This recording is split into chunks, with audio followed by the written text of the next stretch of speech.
అందరికీ నమస్కారం. నేను మీ దేవి. మనసు మాట వినదు 26వ భాగం రచయిత తనూషా రెడ్డి గారు. శాస్త్రి గారు ముందుగా అర్జున్ చేత విఘ్నేశ్వర పూజ చేయించి, అమ్మాయిని తీసుకొని రండని అంటే సుకన్య, ప్రియ పరుగున పరిగెత్తుకుంటూ వెళ్లి "అక్కా రా నిన్ను పిలుస్తున్నారని" కిందకి తీసుకొని వస్తారు.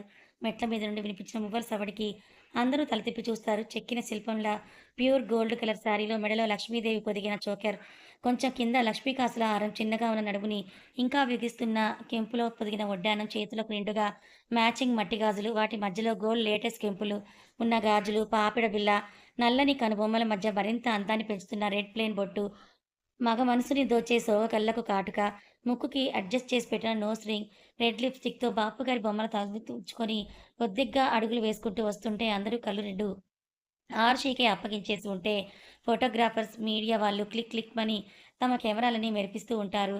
ఆరుషి చూసిన అర్జున్ కళ్ళు రెప్పవేయడం మరిస్తే బ్యాక్‌గ్రౌండ్‌లో మాటనేది లేదు, భాషనేది లేదు. చూపు భాష నాకు చాలులే నిన్ననేది లేదు. రేపనేది లేదు, నేటి రోజు నాకు చాలులే. నాదన్నది లేదు, నీదన్నది లేదు. రేపన్నది లేదు. విరబూసనే కత్తిపిడి లేదు, ఏ రక్తతడి లేదు. మెత్తని ప్రేమను గెలిచినే కలిసిపోయే మమత. మనసారా నిలిచిపోయే అడుగు నిన్ను చేరిపోయే. నిలిచిపోయి నేను ప్రతిసారి కలిసివేయి అడుగు పావురమా అని సాంగ్ ప్లే అవుతూ ఉంటుంది. తల పక్కన తిప్పిన ఆరుషికి సులోచన ఎదురొచ్చి స్టేజ్ పైకి తీసుకుని వెళ్తే, "ఆంటీ ఏంటిక్కడ?" అని షాకవుతూ, "అమ్మ ఆ రోజు గుడికి ఇన్వైట్ చేసినందుకు వచ్చిందేమోనని సరిపెట్టుకుంది." కింద కూర్చున్న ఆరుషికి అటుపక్క, ఇటుపక్క తండ్రి లేకపోవడం వల్ల సుమ, రమేష్ ఇద్దరూ కూర్చుంటే, కొంచెం దూరంగా ఉమ, మసు బామ్మ కూర్చొనుంటారు. ఆరుషి వెనక ప్రియా, సుకన్య. "ఏంటే మీ అక్క ఇలా తలదించుకునుంటే ఎప్పుడే మా అన్నయ్యని చూసేది?" అని సుకన్య నసుకుతుంది. సులోచన ఫ్యామిలీ, ఉమా ఫ్యామిలీ అందరూ కూడా ఆరుషి, అర్జున్‌ని చూసే మూవ్‌మెంట్ కోసమే వెయిట్ చేస్తూ ఉంటే, పాప మాత్రం బాధతో కళ్ళలో నీళ్లు తిరుగుతున్నా తలని పైకి ఎత్తదు. "ఒక్కసారి చూడవే తింగరి, నీ బాధంతా క్షణంలో మాయమైపోతుంది" అనుకుంటాడు అర్జున్. తాంబూలాలు మార్చుకోండని శాస్త్రిగారు శ్రీ విశ్వనాథ్ వర్మ, శ్రీమతి సులోచనారాణి వర్మ గార్ల ఏకైక వారసుడు అర్జున్ దేవ్ వర్మకి, స్వర్గస్థులైన శ్రీ చంద్రశేఖర్, శ్రీమతి ఉమాదేవి గార్ల ప్రథమ పుత్రిక జరుగుతున్న నిశ్చితార్థ వేడుక అని వినగానే విన్న ఆరుషి ఏమీ మాట్లాడకుండా టక్కున తల ఎత్తడం, తాంబూలాలు ఉన్న వెండి తట్టలు 2 ఫ్యామిలీస్ మార్చుకోవడం ఒకేసారి జరుగుతుంది. కరెంట్ షాక్ కొట్టిన దానిలా ఆరుషి అర్జున్ వైపు కన్ను కూడా కొట్టకుండా చూస్తూ ఉంటే, మాలలు మార్చుకుందని పింక్ గులాబీలు పొదిగిన మాలని శాస్త్రి గారు స్వయంగా చేతికిస్తారు. అర్జున్ మొదట ఆరుషి మెడలో మాల వేస్తే, ఆరుషి కోసం నవ్వుతూ తల కిందకుంచుతాడు. "క్యా సీన్ హై బావా! The great business magnate of the year mister Arjun Dev Varma గారు, నా చెల్లెలి కోసం తల వంచడమా? చాలు బావా! ఒక అన్నగా నాకిది చాలు" అని కౌశిక్ అంటే, కౌశిక్ పొట్టలోకి ఒక్కటిచ్చి, "చాలే బే ఓవర్ యాక్షన్ చెయ్యకు" అని అర్జున్ అంటాడు. నిర్మలాదేవి గారు, వెంకట్రామయ్య గారు కింద అరేంజ్ చేసిన పెద్ద సైజ్ సీట్లలో కూర్చొని జరిగేదంతా నవ్వుతూ చూస్తూ ఉంటే, ఆర్షి అని సులోచన పిలిస్తే హా అని మాల తీసుకొని అర్జున్ మెడలో పెద్ద కష్టపడకుండానే వేసేస్తుంది. "అన్నయ్య నువ్విలా బెండ్ అవ్వకూడదని" చెల్లిగా వకాల్తా పుచ్చుకొని అంటుంది మధు. తను ముందు "నా మేల్ ఇగో కూడా తల వంచుతుందిలే మధు" అని అర్జున్ అందంగా నవ్వేస్తాడు. ఉంగరాలు మార్చుకోవడం కోసం శాస్త్రికారు పూజ చేసిన రింగ్స్ ఉన్న బాక్స్ సులోచనకి అందిస్తారు. అందరూ కూడా ఆరుషి వైపు, అర్జున్ వైపు మార్చి మార్చి చూస్తూ ఉంటే, అర్జున్ ఆరుషి వైపు చూసి నవ్వుతూ ఉంటే, ఆరుషిలో ఏ చలనం ఉండదు. ఇదేంటి హ్యాపీగా గెంతులు వేస్తుందని అనుకుంటే ఇలా బిగుసుకుపోయి ఉందంటూ ప్రియా, సుకన్య అక్క అని చెవి దగ్గర అరుస్తూ భుజం పట్టి కలుపుతారు. "హా" అని చుట్టూ ఒకసారి చూసి ప్రియా, "ఆ! అజ్జు ఏంటిక్కడ? నేను చూస్తున్నది నువ్వు కూడా చూస్తున్నావా?" అని సుకు అని ఆరుషి ఫుల్ కన్‌ఫ్యూజ్డ్ ఫేస్‌తో అడుగుతుంది. "ఇదేం క్వెషనే? నేనే కాదు మొత్తం వచ్చిన గెస్ట్‌లందరూ కూడా మీ ఇద్దరినే చూస్తున్నారని" అంటుంది. ప్రియా, "అక్క ఎలా ఉంది? బావ ఇచ్చిన సర్ప్రైజ్" అని నవ్వుతుంది. ఆరుషి బ్లాంక్ ఫేస్‌తో, "మీకు ముందే తెలుసా ఇదంతా?" అని అర్జున్ తనతో చెప్పిన మాటలు గుర్తు చేసుకొని, వాటి అర్థం ఇదా అని అనుకుంటుంది. ఉంగరాలు మార్చుకోండని శాస్త్రి గారు అంటే, సులోచన ఆరుషి నుదుటిన ముద్దు పెట్టి చేతికి ఉంగరం ఇస్తుంది. కపుల్స్ రింగ్స్ అవి. ఆరుషి రింగ్ మొత్తం ప్లెయిన్‌గా ఉండి మధ్యలో డైమండ్ ఉంటే, అర్జున్ ఉంగరం కూడా అలాంటి డిజైనే ఉండి సైజులో పెద్దదిగా ఉంటుంది. వణికే చేత్తో ఉంగరం తీసుకున్న ఆరుషి అర్జున్ ముందుకు 2 అడుగులు వేసి అర్జున్ కళ్ళలోకి సూటిగా చూస్తుంది. అర్జున్ నవ్వుతూ చెయ్యి ముందుకు పెడితే వణుకుతూనే వేలికి ఉంగరం తొడుగుతుంది. అర్జున్ చేతికి సులోచన రింగ్ ఇస్తే చెయ్యి ఇవ్వమన్నట్టుగా ఆమె వైపు చూస్తాడు. ఆరు రైట్ హ్యాండ్ ఇస్తే లెఫ్ట్ హ్యాండే తింగరి అని అర్జున్ అంటాడు. తడబడి లెఫ్ట్ హ్యాండ్ ఇస్తుంది ఆరుషి. అర్జున్ తామరాకు లాంటి ఆరుషి చెయ్యి తన చేతిలోకి తీసుకొని వేలికి రింగ్ తొడిగితే అందరూ గులాబీ రెక్కలు అక్షింతలు చల్లి దీవిస్తే ఎవరూ చూడకుండా కన్ను కొడతాడు అర్జున్. రూప, శ్రద్ధ కూడా కళ్ళల్లో పెట్రోల్‌తో పాటు డీజిల్ కూడా పోసుకుంటూ తమ టైం కోసం వెయిట్ చేస్తారు. తనపై పడుతున్న పూల రెక్కల వానకి తేరుకొని 2 అడుగులు ముందుకు వేసి హజ్జు అని గట్టిగా హగ్ చేసుకుంటుంది ఆరుషి.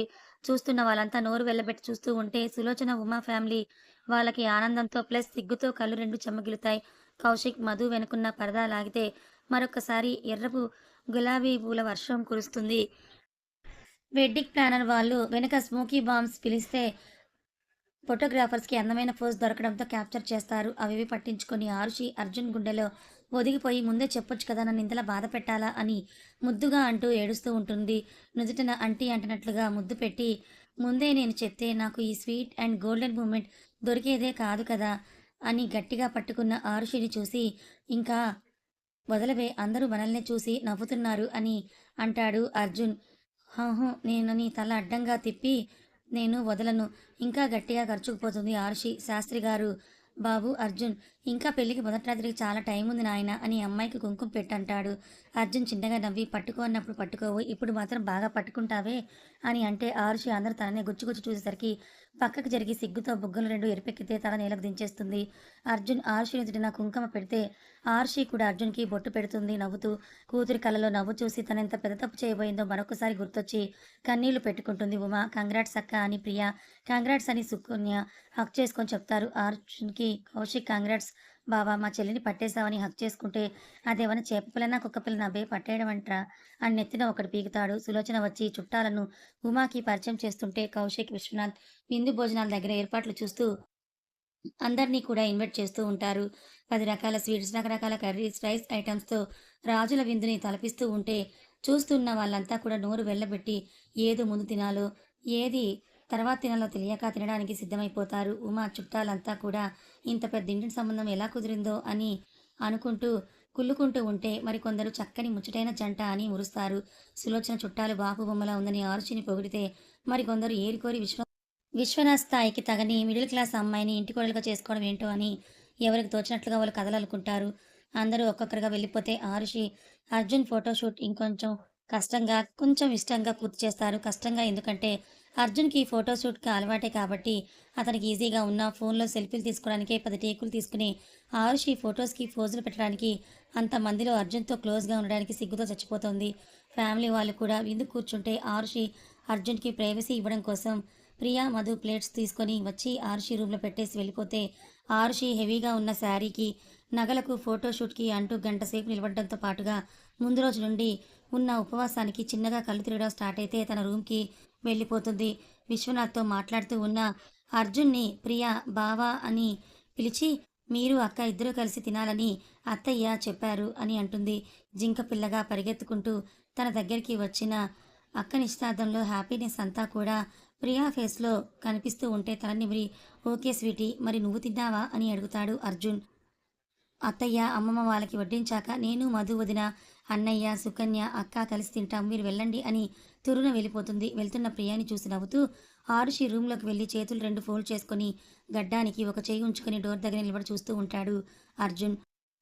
బెడ్ మీద అటువైపుకు తిరిగి కూర్చొని బ్లౌజ్‌కి పెట్టిన శారీ పళ్ళు పిన్స్ అడ్జస్ట్ చేసుకుంటున్న ఆరుషి అర్జున్ చూపులు ఆమె వైపు గుచ్చుకుంటుంటే అర్జున్ వైపు చూస్తుంది తల తిప్పి. ఇద్దరి కళ్ళు కూడా ఒక క్షణం లాక్ అయితే డోర్ దగ్గరికి వేసి ఆరుషి దగ్గరికి వస్తాడు అర్జున్. ఆరుషి లేచి నిలబడితే ఆమెని వెనక నుండి హత్తుకుంటూ చిన్నగా భుజం మీద పెదవులతో పెక్కిచ్చి భుజాన్ని గుచ్చుకుంటున్న పిన్ తీసేస్తాడు. అమ్మయ్య అని డీప్ బ్రీత్ తీసుకొని థ్యాంక్స్ అని ముందుకు తిరిగి అంటుంది. నుదుటన ముద్దు పెట్టి గాఢంగా గుండెలకు హత్తుకుంటాడు అర్జున్. అతని నడుం చుట్టూ నిండుగా గాజున్న చేతులతో చుట్టేస్తూ గుండెల్లో గువ్వపిల్లలా ఒదిగిపోయి లవ్ యూ అని అతని గుడ్డ దగ్గర ముద్దు పెడుతుంది ఆరు. అర్జున్ పెదవులు విచ్చుకుంటే ఇద్దరు ఈ లోకాన్ని మరిచి వేరే లోకంలో విహరిస్తూ అలాగే ఒకరి కౌగిలిలో ఒకరు సేద తీరుతూ ఉండిపోతారు. అజ్జు అని ఆరు గారంగా పిలిస్తే అని అర్జున్ బదులిస్తాడు. అసలు ఇదంతా నాకు ఒక కలలాగే ఉంది అజ్జు. అసలు ఎలా జరిగింది ఇదంతా? వల్లభ్‌ని ఏం చేశావని అడుగుతుంది కౌగిలి విడవకుండానే. ఇప్పుడు ఈ హ్యాపీ మూమెంట్‌లో అవసరం అదంతా తర్వాత చెప్తాలే అని కమ్మని సోఫాకి ఎదురుగా ఉన్న ప్లేట్‌ని చేతిలోకి తీసుకొని అర్జున్ ఆరుషి నోటికి చిన్న చిన్న ముద్దలు కలిపి తినిపిస్తాడు. ప్రియా వాటర్ బాటిల్ తీసుకుని డోర్ వరకు వచ్చి వాళ్ళని అలా చూసి చేతిలో ఉన్న మొబైల్‌తో క్యాప్చర్ చేసి అక్క అని బాటిల్ పెట్టేసి వెళ్ళిపోతుంది. ఆరుషి కూడా అర్జున్‌కి తినిపిస్తుంటే పొట్టిగా ఉన్న చేతులను చూస్తూ మెహందీ ఎందుకు పెట్టించుకోలేదే అని చిరుకోపంగా అడుగుతాడు. నువ్విచ్చే సర్ప్రైజ్ తెలియక పెట్టించుకోలేదు. అప్పుడు నా మూడ్ చాలా దారుణంగా ఉందిలే అజ్జు అని అంటుంది ఆరుషి. అర్జున్ పెడుతున్న గోరు ముద్దలని అందుకుంటూ మరి ఇప్పుడెలా ఉంది నీ మూడ్ అని అర్జున్ లెఫ్ట్ ఐబ్రో ఎగరేస్తూ అడుగుతాడు. ప్రపంచంలో ఉన్న హ్యాపీనెస్ మొత్తం కూడా నా చుట్టూనే ఉన్నట్టుంది అజ్జు అని బ్లష్ అవుతూ అంటుంది ఆరుషి. హ్యాండ్ వాష్ చేసుకుంటూ అచ్చా! అని అర్జున్ ఆరుషి నడుము పట్టి అతని ఒళ్ళో కూర్చోబెట్టుకొని మెడ మీద పెదవుల్ని నిలిపి వెనక నుంచి నడుముని చుట్టేస్తూ నాకు మాత్రం చాలా ఇబ్బందిగా ఉంది అరు అని హస్కీగా చెవి దగ్గర అంటాడు. అరుకి అతని తాకిడికి నిలువెల్లా కూడా తన శరీరం పులకింతలు పెడుతూ ఉంటే ఎందుకు ఇబ్బందిగా ఉంది నీకు అని అంటాడు. అరు ఇన్నోసెంట్‌గా అడుగుతుంది. "నువ్వు వేసుకున్న జ్యువెల్లరీ ఏమైనా తీసుకోవాలంటే ఇబ్బంది పెడుతోంది బేబీ" అని వడ్డానం చాటు దాక్కున్న నడుము చిన్నగా వేలుతో మీటుతాడు. ఆరుషి బుగ్గల్లో వెచ్చని ఆవిర్లు పొంగితే, "అజ్జు వదులు ఎవరైనా చూస్తే బాగోదని" అతని పెదవులు చేస్తున్న మాయకి కళ్ళు రెండు మూతపడుతూ ఉంటే కష్టంగా అంటుంది. ఒక డీప్ బ్రీత్ తీసుకొని వదిలి పక్కన కూర్చోపెట్టుకొని, "ఇంత ముద్దుగా ఉన్నావేంటే శారీలో" అని పెదాలు అందుకోవడానికి దగ్గరికి వస్తూ, "కలర్ అంటుకుంటుందా బేబీ" అని రెడ్ లిప్‌స్టిక్ వేసిన పెదాలను చూస్తూ అడుగుతాడు. ఆరుషి చిరు సిగ్గుతో లేదన్నట్టుగా తల ఊపితే, ఆరుషి కళ్ళల్లోకే చూసిన అర్జున్‌కి అడగకుండానే అనుమతి లభిస్తూ ఉంటే అమృతాన్ని తలపించే అదరాలు జుర్రుకుంటాడు. చెంపలపై 2 చేతులు పెట్టి దగ్గరకు తీసుకొని కింద పెదవిపై పెదవిని మార్చి మార్చి కిస్ చేస్తూ నాలుకతో పెనవేస్తున్న అతని తాకిడికి ఊపిరి భారమైన ఆరుషి అతన్ని ఆ క్షణం ఆపడం ఇష్టం లేక సైలెంట్ అయిపోతుంది. ఆమె తీసుకుంటున్న శ్వాసే ఆరు అవస్థ చెప్పకనే అతనికి చెప్తూ ఉంటే కింద పెదవి కసుక్కున కొరికి వదిలి సరిగ్గా కూర్చుంటాడు. ఇస్ అని కింద పెదవి ఘాటు పడి బ్లడ్ కొంచెంగా వస్తూ ఉంటే వేలితో తడుముకొని అద్దంలో చూసుకుంటుంది ఆరుషి. ఆహా! అని నోటి మీద చెయ్యి వేసుకొని అర్జున్ వైపు కోపంగా చూస్తూ, "అజ్జు బ్లడొస్తోంది. కిందకెలా వెళ్ళేది? అందరూ చూస్తే నేనే ఎలా ఫేస్ చేయాలని" అర్జున్ భుజానికి చిరుదెబ్బలు వేస్తుంది. "ఆపవే నీ బ్యాంగిల్ సౌండ్ వింటే నిజంగానే నేనేదో చేస్తానని అనుకుంటారు" అని ఆరుషి 2 చేతుల్ని అర్జున్ చేతులతో లాక్ చేస్తాడు. మూతి ముడిచి ముద్దుగా ఉన్న ఆరుషిని చూసి లిప్ బామ్ రాసుకో అంతే కదా! అని ఆరు నుదిటికి చిన్న డాష్ ఇచ్చి చుట్టూ రూమ్ చూస్తున్న అర్జున్ దృష్టి ఆరుషి చిన్నప్పటి ఫోటో మీద ఫ్రీజ్ అవుతుంది. తండ్రి ఎత్తుకొని ఉన్న 2 ఏళ్ల వయసులో రెడ్ గౌన్‌లో బొద్దుగా దొండపండులాగా 2 పిలకలతో ఉన్న అరు ఫోటో చూస్తుంటే, అది చూసిన ఆరుషి ఫోటోకి అడ్డుగా వస్తుంటే ఒక నవ్వు నవ్వి ఆమె వైపు నుండి చూపు తిప్పేస్తూ రూమ్ చిన్నగా బాగా ఆర్గనైజ్ చేసి ఉండి, ఒక షెల్ఫ్‌లో ఆర్షికి స్కూల్స్ అండ్ కాలేజ్‌లో వచ్చిన ట్రోఫీస్, మరొక షెల్ఫ్ నిండా బుక్స్, ప్రియాతో, ఉమాతో దిగిన ఫోటోస్ అన్నీ కూడా చూసి నైస్ రూమ్ అని కితాబిచ్చి, ఇంక కిందకి వెళ్దామా అరు లేకపోతే పెళ్లి కంటే ముందే మనం ఫస్ట్ నైట్ చేరికిందేమోనని అనుమానం వస్తుంది అందరికీ అని ఆరుషి సిగ్గుతో ముడుచుకుపోయేలా చేస్తాడు అర్జున్. అని ఆరుషి డోర్ దగ్గరికి వెళ్తే చెదిరిన హెయిర్‌ని సెట్ చేసుకొని నలిగిన తన కుర్తాని సరిచేసుకుంటూ ఆరుషి వెనకే వస్తాడు అర్జున్. పెద్దవాళ్ళంతా కూడా పెళ్లి గురించి నిశ్చితార్థం బాగా జరిగిందని డిస్కషన్స్ పెట్టుకుంటూ ఉంటే, ఆరుషిని, అర్జున్‌ని చూసి అందరూ నవ్వుతూ చూస్తుంటే తలదించేసి బిడియంగా ఉమా దగ్గరికి వెళ్తుంటే, "అరు ఇలా రా" అని సులోచనని అరుషి చేయి పట్టుకొని పక్కనే కూర్చోబెట్టుకొని కాబోయే కోడలి అందాన్ని దగ్గర నుండి మరి చూస్తూ మురిసిపోతుంది. "వదినా మేం వెళ్ళాక అరుషికి దిష్టి తీయడం మర్చిపోవద్దని" కోడలికి మెటికలు విరుస్తుంది. చిరునవ్వుతో చూస్తున్న అర్జున్ విశ్వనాథ్ పక్కన కూర్చొని "వెళ్దామా డాడ్" అని అంటాడు. "ఆగు నాన్న మేమింకా మాట్లాడలేదని" చెల్లెమ్మ నిశ్చితార్థం అనుకోకుండా కొంచెం సింపుల్‌గానే జరిగిపోయింది కానీ పెళ్లి మాత్రం అమ్మాయి స్టడీస్ కంప్లీట్ అయ్యాక గ్రాండ్‌గా చేయాలని అంటాడు. "సరే అన్నయ్య మీ ఇష్టం" అని ఉమా అంటుంది. పెళ్లి తర్వాత ముందు ఇచ్చే కట్న కానుకల గురించి చెప్పండి అని రూప పానకంలో పుడకల మధ్యలో దూరుతుంది. అర్జున్ పిడికిలి బిగుసుకోగా నిర్మలాదేవి బామ్మ వద్దన్నట్టుగా కళ్ళతోనే సైగ చేసి, "నువ్వు కాసేపు నోరు మూసుకొనుండు రూపా" అని అరుస్తుంది. రూప మూతి 30 వంకర్లు తిప్పి అర్జున్ ఎర్రగా మారిన కళ్ళు చూసి సైలెంట్ అయిపోతే, ఉమా "పర్లేదులే పెద్దమ్మగారు, రూపగారు తప్పేమీ మాట్లాడలేదు కదా! నేను రూపాయి రూపాయి దాచి చేయించిన బంగారం ఉంది. అలాగే అది కాకుండా ఇప్పుడాయన సంపాదించిన ఆస్తిలో కూడా పిల్లలకు సరిసమానంగా వచ్చింది. ఆరుషి పేరు మీదున్న భూమి, స్థలాలు ఆరుషికి చెందుతాయని" ఉమా అంటే, "అత్తయ్య నాకు ఆరుషినే నిలువెత్తు బంగారం. మీ అమ్మాయి తప్ప నాకేమీ వద్దని" అర్జున్ సీరియస్‌గా అంటే, "అవును వదిన మీ అమ్మాయే మాకు నిజమైన ఆస్తి. నీ కూతురు నా ఇంటి కోడలుగా పంపితే చాలు. కూతురు లేదన్న లోటు తీరిపోతుంది మాకు" అని సులోచన అంటుంది. కూతురికి అంత మంచి మనసున్న అత్తమామ, భర్త దొరకడంతో ఏమి మాట్లాడాలో అర్థం కాక సైలెంట్ అయిపోతుంది ఉమ. పెద్దలందరూ కాసేపు మాట్లాడుకొని పెళ్లి మరో 5 నెలల తర్వాత పెట్టుకుందామని డిసైడ్ అయ్యి, "ఇంకా వెళ్ళొస్తాం వదిన" అని అర్జున్ ఫ్యామిలీ ఇంటికి బయలుదేరితే సులోచన అర్జున్‌కి పెళ్లి కుదిరితే శ్రీశైలం వస్తానని మొక్కుకున్నాను అత్తయ్య గారు. నెక్స్ట్ వీక్ మనందరం తప్పకుండా వెళ్ళాలని అంటుంది. "తప్పకుండా వెళ్దాం సులోచన" అని వసుబామ్మ అంటుంది. ప్రియ తల నిమిరి "బాయ్ స్వీటీ" అని అర్జున్ కారెక్కితే మిగతా వాళ్ళు ఎక్కిన కార్స్ కూడా ఒక్కొక్కటిగా ముందుకు కదులుతాయి. వెళ్తున్న అర్జున్ కార్ వైపే చూస్తున్న ఆరుషిని చూసి సుకన్య, ప్రియ "మేడం కార్ ఎప్పుడో వెళ్ళిపోయిందని" వెక్కిరిస్తే ఆరుషి సిగ్గుపడుతూ లోపలికి వెళ్లి కంటతడి పెట్టిన కళ్ళతో చూస్తున్న ఉమా కనిపించి ఏమైందమ్మా అని కింద కూర్చొని ఆమెని అడుగుతుంది. ఆరుషి గడ్డం పట్టుకొని నన్ను క్షమిస్తావా? నీ మనసు తెలుసుకోకుండా తప్పు చేశానని ఏడుస్తున్న ఉమాని చూసి అమ్మా ఏడవకు ప్లీజ్. తప్పు నాదే. అర్జున్‌ని లవ్ చేస్తున్న విషయం నీ దగ్గర దాచానని ఆరుషి కూడా కన్నీరు కారుస్తూ అంటే, ఏడవకు చిట్టి తల్లి నేను కూడా ఏడవట్లేదు చూడు అని చెంపలు దాటిన కన్నీటిని తుడుచుకుంటుంది. ఉమా ఆ దేవుడి దయతో పెనులో ప్రమాదం తప్పింది అర్జున్ రూపంలో. ఆ అబ్బాయి చాలా నెమ్మదస్తుడు. నాకు చాలా బాగా నచ్చాడరు. ఈ సమయంలో మీ నాన్నగారు ఉండుంటే అల్లుడిని, కూతుర్ని చూసుకొని మురిసిపోతూ అర్జున్‌ని నెత్తిన పెట్టుకునేవారని గోడకు ఉన్న చంద్రశేఖర్ గారి ఫోటో చూస్తూ అంటుంది. ఆరుషి "అమ్మా! నా మీద కోపంగా లేదా నీకు?" అని అడిగితే, "ఎందుకు అరు" అని ఉమా అంటుంది. ఆరుషిని పక్కన కూర్చోబెట్టుకుంటూ, "అర్జున్‌ని లవ్ చేసిన విషయం చెప్పకుండా దాచినందుకని" అంటుంది అరు. "ముందే చెప్పలేదని కొంచెం బాధగా అనిపించిన మాట నిజమే. కానీ నువ్వు నీ కాబోయే భర్తగా కరెక్ట్ పర్సనే లవ్ చేసి కరెక్ట్ చేశావు. చూడు అరు, ప్రేమించడం తప్పు కాదు కానీ ప్రేమ పేరుతో హద్దులు దాటకూడదు. ఆ విషయంలో అర్జున్ మీద నేను పెంచిన పెంపకం మీద నమ్మకం ఉంది నాకు" హార్ట్‌ఫుల్‌గా అంటుంది ఉమ. తల్లి ఒడిలో తలపెట్టుకుంటే వసు బామ్మ ఒసేయ్! ఆ నగలు జాగ్రత్త. అసలే మీ అత్త నీ మీద ఎంతో ప్రేమతో వాటిని కొని వీటిని నువ్వు వేసుకోవాలని పట్టుబట్టి మరీ పంపించిందని వసుబామ్మ అంటుంది. అంతవరకు తన ఒంటి మీదున్న నగలు కనీసం చూడను కూడా చూడకుండా అవి రోల్డ్ గోల్డ్ ఏమో అని అనుకున్న ఆరుషి ఏంటివి మొత్తం గోల్డేనా అని షాకయ్యి చిన్నగా షివరవుతూ ఎప్పుడంత బంగారం వేసుకొని తను అమ్మ వీటిని తీసేయ్ అని బేలగా అంటుంది. ప్రియా, సుకన్య ఫోన్‌లో తీసుకున్న ఫోటోస్ చూస్తూ బిజీగా ఉంటే ఉమ ప్రియా అని కదిపి అక్కకి హెల్ప్ చేయండని ఇద్దరు అని చెప్పి సుకన్య ఈ రోజుకి ఇక్కడే ఉండు. అమ్మకు ఫోన్ చేసి నేను చెప్తానని అంటుంది. సరే ఆంటీ అని అరుని రూమ్‌లోకి తీసుకెళ్ళి ఒక్కొక్కటిగా నగలు తీసేస్తూ ఉంటే అరుషి సారీ బదులు లాంగ్ మ్యాక్సీ వేసుకొని ఫ్రెష్ అయ్యి వస్తుంది.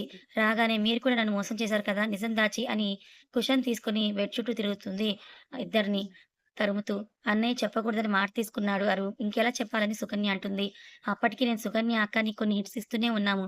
నువ్వే కనుక్కోలేకపోయావక్క అని ప్రియా అంటుంది. ఆశకి చిక్కిన ఇద్దరు కూడా తనతో 2 దెబ్బలు తింటే ఇప్పుడు నువ్వు హ్యాపీనేగా అక్క అని ప్రియా అంటుంది ఆరుషితోటి బుగ్గలు లాగుతూ అడుగుతుంది. చాలా అని అంటూ ఆరుషి వేలికి ఉన్న రింగ్ చూసుకుంటూ అందంగా మురిపెంగా నవ్వేస్తుంది. ఆహా! అని సుకన్య ఒక చెయ్యి, ప్రియా ఒక చెయ్యి పట్టుకొని గిరగిర తిప్పేస్తారు. ఆపండి ఇంకా కళ్ళు తిరుగుతున్నాయి నాకు. ప్రియా అని నిండుగా నవ్వుతున్న ఆరుషిని చూస్తూ మురుస్తూ ఉమా డోర్ దగ్గరికొచ్చి దిష్టి తీసి వెళ్ళిపోతుంది. అందరూ డిన్నర్ చేసి పడుకుంటే అర్జున్ తలుపుల్లో విహరిస్తున్న ఆరుషి అందరి ముందు హత్తుకోవడం గుర్తొచ్చి బుగ్గలు 2 ఎర్రగా మారిపోతాయి. నిద్ర రాక చేతికున్న రింగ్ తడుముకుంటున్న ఆరుషి ఫోన్ తీసుకొని ఫర్ మీ యువర్ బెస్ట్ అని మెసేజ్ సెండ్ చేస్తుంది. ఇంటికెళ్ళిన అర్జున్ పెండింగ్ వర్క్ కంప్లీట్ చేసే పనిలో ఉంటే పెద్దవాళ్ళంతా తృప్తిగా తిని పడుకొనుంటారు. ఫోన్ బ్లింక్ అవ్వడంతో వర్క్ ఆపి మెసేజ్ చూస్తాడు. అది చూసిన అర్జున్ పెదవులు విచ్చుకొని ఫర్ మీ యువర్ పర్ఫెక్ట్ అని అర్జున్ మెసేజ్ చేస్తాడు. రిప్లై కోసం చెకోరు పక్షులు ఆత్రంగా చూస్తున్న ఆరుషి అర్జున్ నుండి వచ్చిన మెసేజ్ చూసుకొని అరచేతులతో ముఖం దాచుకొని నవ్వుతుంది.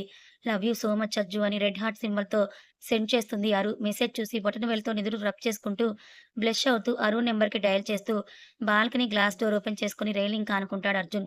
ఫస్ట్ రింగ్‌కే లిఫ్ట్ చేసిన అరు అజ్జు అని తీయగా అనగానే అర్జున్ ఫేస్ వెలిగిపోతుంది. ఏంటే ఇంకా పడుకోలేదా అని నార్మల్‌గా అడుగుతాడు అర్జున్. కథ కొనసాగుతుంది. మొత్తానికి మన అరు, అర్జున్‌ల లవ్ స్టోరీ ఒక మెట్టు ఎక్కింది. నిశ్చితార్థం చేసుకున్నారు. వీళ్ళ ప్రేమని పెద్దలు కూడా ఆమోదించారు. కానీ ఇంకా రూప, శ్రద్ధలు, ఇటువైపు వల్లభులు వీళ్ళు ముగ్గురు ఉన్నారు కదా! రాక్షసుల్లాగా వీళ్ళ ప్రేమని అడ్డుపడటానికి, ప్రేమని గెలిపించుకోకుండా చేసుకోవటానికి. మరి వీళ్ళ ప్రేమ సగమే ఇప్పుడు నిశ్చితార్థం వరకు వచ్చింది. పెళ్లి వరకు మారేంతలో వీళ్ళు మళ్ళీ ఏమైనా అడ్డుపుల్లలు వేస్తారా ఏంటి? వీళ్ళిద్దరి ప్రేమ కథలో ఏమైనా ప్రమాదం వచ్చే అవకాశం ఉందా? తెలుసుకోవాలనుకుంటే ఛానల్‌ని ఫాలో అవ్వండి. కథ నచ్చితే లైక్ చేయండి. మరికొంతమందికి షేర్ చేయండి. ఇలాంటి మరిన్ని మంచి కథల కోసం ఛానల్‌ని సబ్స్క్రైబ్ చేసుకోండి. Thank you so much for watching.